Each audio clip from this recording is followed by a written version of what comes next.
az ismerőségét. De akkor legyen csak egy kérdés. Hát nem baj, hogyha csak egy kérdés van. Hát gondold el, ott az infografikád, nagyban ott van, hogy kapcsolatteremtés, ott a diagram, és akkor mellette, ha csak egy kérdés van, az nem baj. Jó, és a plakát hogy áll? Javaslatok beépültek?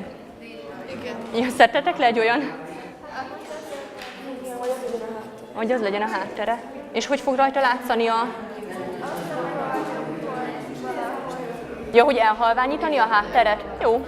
Vagy szürke árnyalatosra, hát ott jó keresed a formázáson belül. Olyan természetesnek tartjuk azt, hogy megtanítjuk a gyerekeinknek, a fiataloknak azt, hogy hogyan közlekedjenek az utcán, hogy nézzünk szét, hogy nem fogadunk el idegenektől semmit, nem szállunk be idegenek autójába. Tehát a biztonsági szabályokat megtanítjuk, de ugye az internetes biztonsági szabályokról nem szokott szó esni, nem hogy az iskolában, nem otthon sem. Tehát én azt hiszem, hogy meg kell előzni a problémákat, tehát ők azok, akik 12-13 évesek, akik éppen csak most kell, hogy fellépjenek a Facebookra. Tehát, hogy még most hallja, hogy egy buli fotóban milyen probléma lehet. Tehát előzzük meg az előforduló bajokat. Tehát engem eddig is érdekeltek ezek a dolgok, hogy Facebookon milyen veszélyek vannak, a Facebook mennyire befolyásolja az embernek a viselkedését, vagy éppen azt, hogy külön világot él a Facebookon, és a való életben pedig nem biztos, hogy olyan ez a lány vagy fiú, mint a Facebookon. És szerintem nagyon jó volt ezt így felhozni, mint projekt, mert így több emberhez eljuthat ez a vélemény. Az alapkérdés az volt, hogy milyen nyomokat hagysz. Ez egy nagyon általános kérdés, és nagyon sokat sejtető. A projekt szintű kérdés az, ami ezt kicsit talán megvilágosítja. Az egyik projekt szintű kérdés az volt, hogy milyen ne legyen a digitális lábnyomod. A másik projekt szintű kérdés pedig az, hogy hogyan ne használjuk az internetet.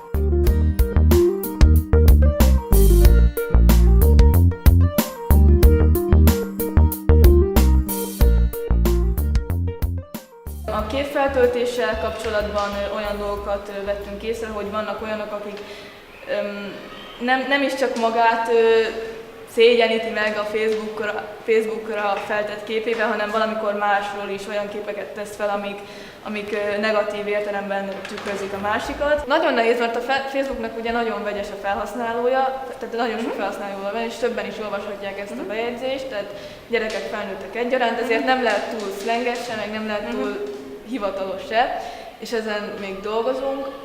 Aztán ugye tehát a blog külseje, hát itt ilyen Facebook színekből próbáltuk összerakni, tehát a kék. Ebben is van konstrukció? Igen. Ez eszembe se jutott. És a kék, aha. Ez lett volna a cél.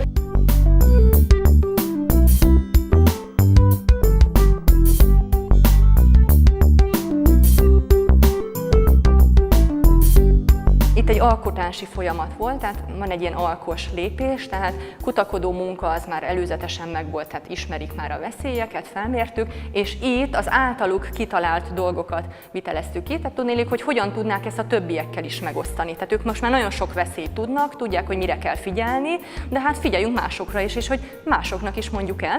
Itt az órán megalkottuk, amit kitaláltak, azt találták ki, hogy hozzunk létre egy honlapot, hát ezt átalakítottuk, mert blogot könnyebb csinálni, bloggá, és akkor, hogy ezt a blogot például itt az egyik csoport létrehozta az órán, hogy ezen megosztjuk a mi tapasztalatainkat, a videókat, kérdőíveket.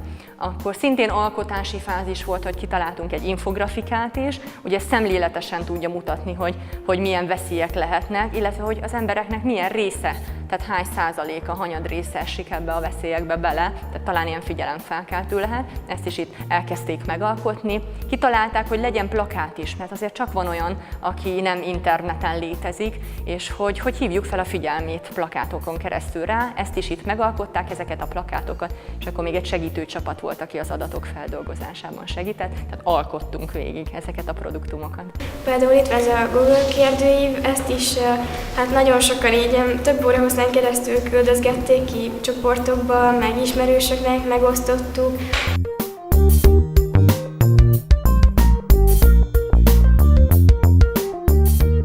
Logikusan a feladatod az, hogy amit javaslatot kaptál, azt megoszd a saját csapatoddal, és hogy fejlesztétek még tovább a dolgokat. Amit ő csinál, az az, amit igazán megjegyez. Az az, amiben a legjobban bevonódik. És ugye az alkotás pont erről szól, hogy ő megcsinálja. Tehát nem csak meghallgatja, hanem megcsinálja. Tehát imigyen sokkal lelkesebb lesz, sokkal inkább a magáénak érzi. Mellesleg megjegyzem, nem is annyira unalmas a dolog neki, tehát sokkal jobban bevonódik az órába és sokkal jobban szereti.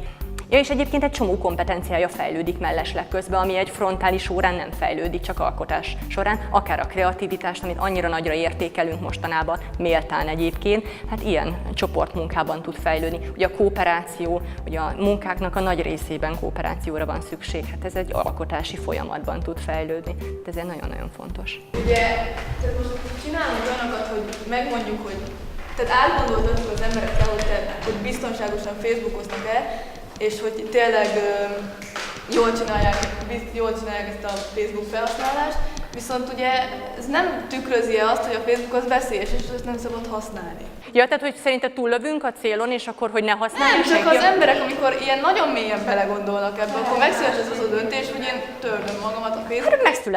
Megszülethet. Van, akiben megszületett? Mert mondjuk bennem nem született. Hát persze, lehet. De hát ez baj, hogyha valakiben ez születik meg. Nem, csak... De egyébként jó meglátás, persze, hogy megszülethet benne, de hát ez a saját döntése, hogy most eldönti, hogy csak így nem használom, vagy hogy teljesen törlöm magam. Nekem van olyan ismerősem, aki törölte. Azzal, hogy ezt megcsináljuk, hogy most akkor mindenki azt belebeszéljük, hogy mondja le a Facebookra, meg az milyen rossz, meg milyen veszélyes, hanem hát végül is csak annyi, hogy jobban odafigyeljen rá, hogy hogyan használjuk. Jó, rendben van. Hát ezek a projektórák ezek olyan szempontból előnyesebbek, hogy az osztály ilyenkor összetart, meg közös osztálymunka van ilyenkor, és hát közösen csak jobb, meg könnyebb dolgozni. Igen, tehát hogy nem csak az volt a jó, hogy ezt projektben csináltuk, hanem hogy az osztály csinálta.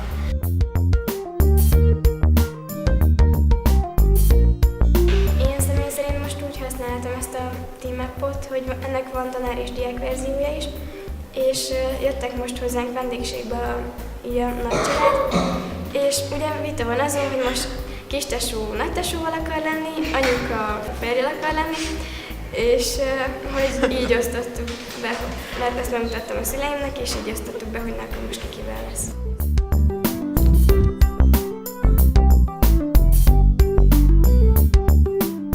Kinek ne tetszen egy ilyen óra, főleg, hogyha 10 éves.